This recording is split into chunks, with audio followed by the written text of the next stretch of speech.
నమస్కారం శ్రీరామ జయమ్మ. చెప్పండి గురువుగారు. నిధికి సంబంధించి మనం చెప్పుకుంటున్నాం కదా, అసలు నిధి అనేది ఎక్కడ ఏ ప్లేస్లో ఉంది తెలుసుకోవడానికి ఏమైనా మంత్ర ఉచ్చారణ అనేది ఉందంటారా? నిధులకు సంబంధించి నేను స్ట్రేట్ ఫార్వర్డ్ ఒకటి చెప్తానమ్మా. దీన్ని మరీ సాగదీయడం అట్లాంటిది ఇంతకుముందు వీడియోలో చెప్పాను. అసలు బేసిక్స్గా నిధి అనేది ఏ విధంగా ఇబ్బంది పడుతున్నారు, మనుషులు ఎలా వాళ్ళ జీవితాలను నాశనం చేసుకుంటున్నారు, వాళ్ళ జీవితాలు కాక వాళ్ళ భార్య పిల్లల జీవితాలు, ఎంతో డబ్బులు, విలువైన డబ్బులు పాడు చేసుకుంటున్నారు. ఏదో డాక్టర్స్ అని, లిఫ్టర్స్ అని, ఏంటో పనికి మాది. కానీ సనాతన ధర్మంలో వెనకటికి చాలా గ్రంథాలు ఉంటాయి. ప్రదీప చంద్రిక అని, నిధి, కొన్ని ఉన్నాయమ్మా. బుక్స్ అన్నీ కూడా చాలా ఉన్నాయి. అవన్నీ కూడా కొంచెం సంస్కృతంలో ఉంటాయి. కొంచెం కామన్ మనుషులు అంటే మామూలు వ్యక్తులకు అర్థం కాకపోవచ్చు. కానీ కొన్ని బుక్స్లో దాన్ని తర్జుమా చేశారు. కానీ ఈ యొక్క నిధిని దర్శనం చేసుకోవడానికి చాలా రకాలు ఉంటాయి. మొట్టమొదటిగా గణపతి లేదా నాగవేతాళిని అనే ఒక పద్ధతులు ఉంటాయి. అవి ఎలా ఉంటాయి అనేది మనం చూద్దాం. మొట్టమొదటిగా దానికి ఏం చేయాలంటే, ఇప్పుడు నేను ఒక చిన్నపాటి మంత్రాన్ని నేను ఉచ్చరిస్తాను.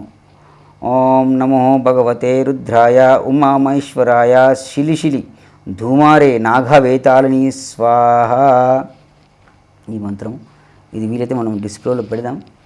అన్నీ తెలుసుకోండి. అట్లీస్ట్ కొన్ని విధానాలు తెలుసుకుంటే మన ఛానల్ ద్వారా ఎడ్యుకేట్ చేద్దాం. అన్ని విధానాలు ఇది చెప్పుకుంటూ వెళ్తే పెద్ద సబ్జెక్ట్ ఇది. ఒక ఇంత పెద్ద బుక్ అవుతుంది అన్నట్టు. పెద్ద ఇన్ని గ్రంథాలు అయితే ఒక దగ్గర 5-6 గ్రంథాలు అవుతాయి. కాబట్టి ఉన్న దాంట్లో మనం చిన్నవి అర్థమయ్యేటట్టుగా చిన్న వాళ్ళు చేసుకునేటట్టుగా ఒక చిన్నపాటి ఎడ్యుకేషన్ మనం ఇస్తున్నాం. It's for the education. ఈ పాయింట్ని మీరు వాడాలి. It's for the education. మనం ఏదో ఎంకరేజ్ చేస్తున్నట్టు కాదు.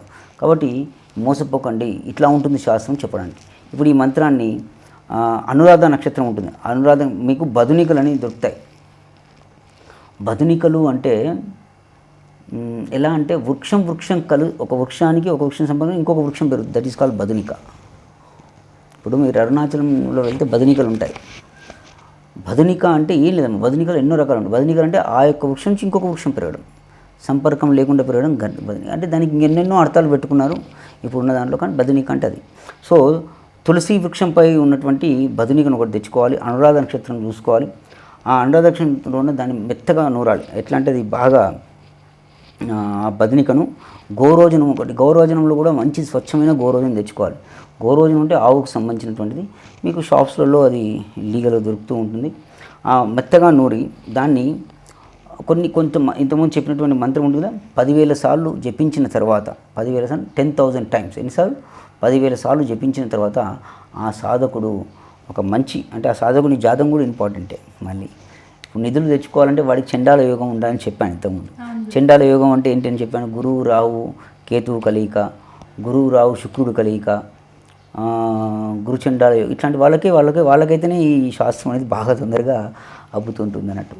సో అట్లాంటి యోగాలు ఉన్నవాళ్ళు. తర్వాత అవి లేకపోతే మన ఇంద్రయోగం అని కొన్ని యోగాలు ఉన్నాయి. అట్లాంటి యోగాలు ఉన్నాయి. అవన్నీ జాతకం చూస్తే కరెక్ట్గా చూస్తే అర్థమైపోతుంటుంది. అట్లాంటి వాళ్ళు చేసుకొని ఆ కార్తీకను ఒకటి తయారు చేసుకొని దాన్ని కరెక్ట్గా ఉపాసన చేసుకున్న తర్వాత కార్తీక ఎక్కడైతే ప్రదేశం అనుకుంటున్నారో మీరు, ఆ యొక్క నిధి ఉందనుకుంటున్నారో ఆ కార్తీకని కళ్ళకు పెట్టుకొని వెళ్ళి ప్రశాంత చిత్తుడై ఇంటి దేవతలను ప్రార్థన చేసుకొని ఆ మంత్రాన్ని చదువుకొని ఆ కళ్ళు తెరిచి చూస్తే అవి మనకు దృష్టి అనేది ఆ నిధి ఉందా లేదా అని తెలిసిపోతుంది. ఇది కొంచెం దీంట్లో కట్ చేశాను. ఎందుకంటే కొన్ని విషయాలు నేను చెప్పకూడదని. ఎందుకంటే అన్ని విషయాలు నేను కొంచెం నేను కట్ చేశాను. ఆ విషయాలు నేను ఓపెన్గా వీడియోలో చెప్పలేను. కాబట్టి ఈ విధంగా ఉంటుంది ప్రాసెస్ అనేది.